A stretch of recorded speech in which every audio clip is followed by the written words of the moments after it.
Ayan, ayan mga katropa, panalo po tayo. TNT win! Woohoo! TNT, TNT, TNT.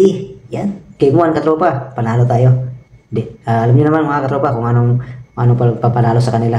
Yan, defense. Yan, nagulat po ang Barangay Ginebra sa defense ng TNT Tropang Giga. So, yun, pag-usapan po natin yan sa maiksing video. Yan, pagkatapos nito mga katropa, ating intro. Okay, let's go!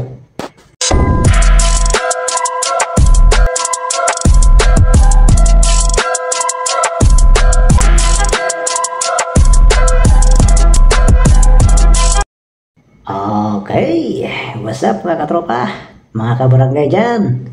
Anong sa inyo?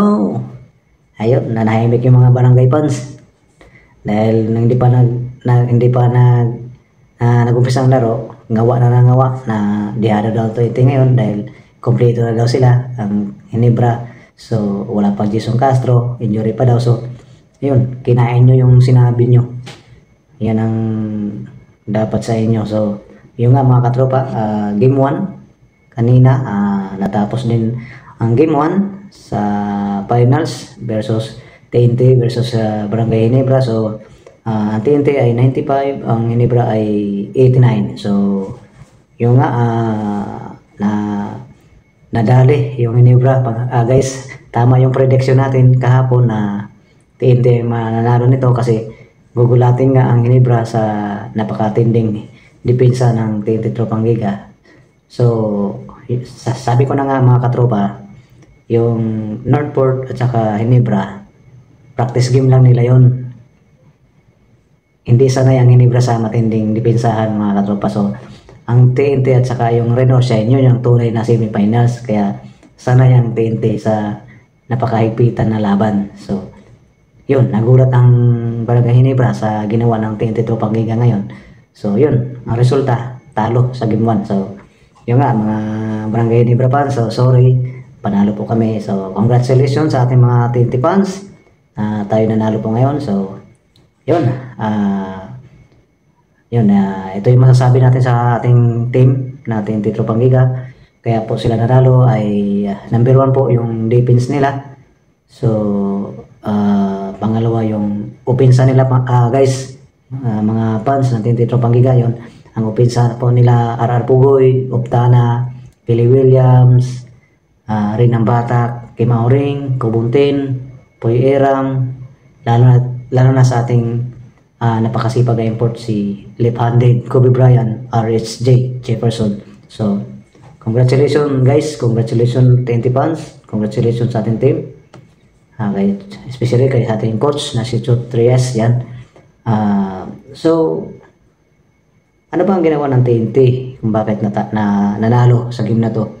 So ang plan B ay i-lockdown ang buong kabarangay. Hindi makadali masyado si Brownlee, hindi makalapit masyado sa ring. So napakahigpit ng depensa nila. So ang resulta ay nagto-turnover ang mga Barangay Ginebra. So sorry po mga kabarangay, ay yun, pinakita lang ng TNT team na kahit walang Jason Castro ay kaya nilang manalo ng championship, dahil mayroon silang motivation na parang inaalay nila ang champion na ito, ang game na ito, na series na ito, ang game 7 finals, ay dinedicate nila yan sa kay Jason Castro. So alam ko matagal pa to series na to, mayroon pang 6 games. So support lang tayo mga katropa na manalo uli sa game 2 ang ating TNT Tropang Giga team. So yun, umuulan po ng tres ang TNT Tropang Giga, pinaulanan po ang Barangay Ginebra. So first quarter pa lang po ay nakadalawang tres na si Kelly Williams sunod-sunod, katapos si RR Pugoy tatlong sunod-sunod, 4 sunod-sunod na tres. Tapos si Optana, yan, nakadalawa din agad. So si Rinang Batak, si Kubuntin. So nagulat silang lahat ng mga barangay mga Ginebra. Nagulat po sila dahil sa tindi ng opensa ng TNT Tropang Giga, especially yung defense nila. So, yun. Kung hindi maka-adjust ang Ginebra dito, baka masweep pa ito. So, sana maka-adjust po sila Teamcon kung paano nila labanan ng sabayan ng 23 Magica sa depensa, sa opensa. So, yun, alam naman natin na alam natin na hindi pa 100% si Brownlee kasi nagkasakit nga po siya. So, saka si Troy, yun, may injury ni Inda. So, good luck sa Barangay Ginebra. So, basketball lang po, sport lang po tayo. Wala pong galit-galit dito. So, ikaw, TNT fans, kung hindi pa po kayo nakapag-subscribe, subscribe na rin po kayo, mag-like and share para dumami po tayo. At sa mga Ginebra fans dyan, kung sino po kayong mga pumasok dito sa ating channel, ay welcome po kayo. Huwag lang po kayong mambabash. Kasi sport lang. Ako maka-TNT talaga ako. TNT fans ako. Kaya ginawa ko tong video na to dahil sa mga TNT fans. Kasi talagang TNT team po ako. So, pabor po ako lagi sa TNT. So, yun. Huwag po kayo magtampo sa akin, mga barangay. So, sport lang po tayo, sport lang. So, yun lang po ang ating update. Ayun nga po, pinaulanan ng tres ang Barangay Ginebra. Hindi po nila napigilan si RSJ.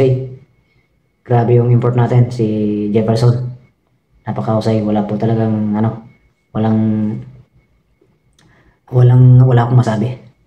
All around performance. So 35 points or basta 30 plus points si Jefferson.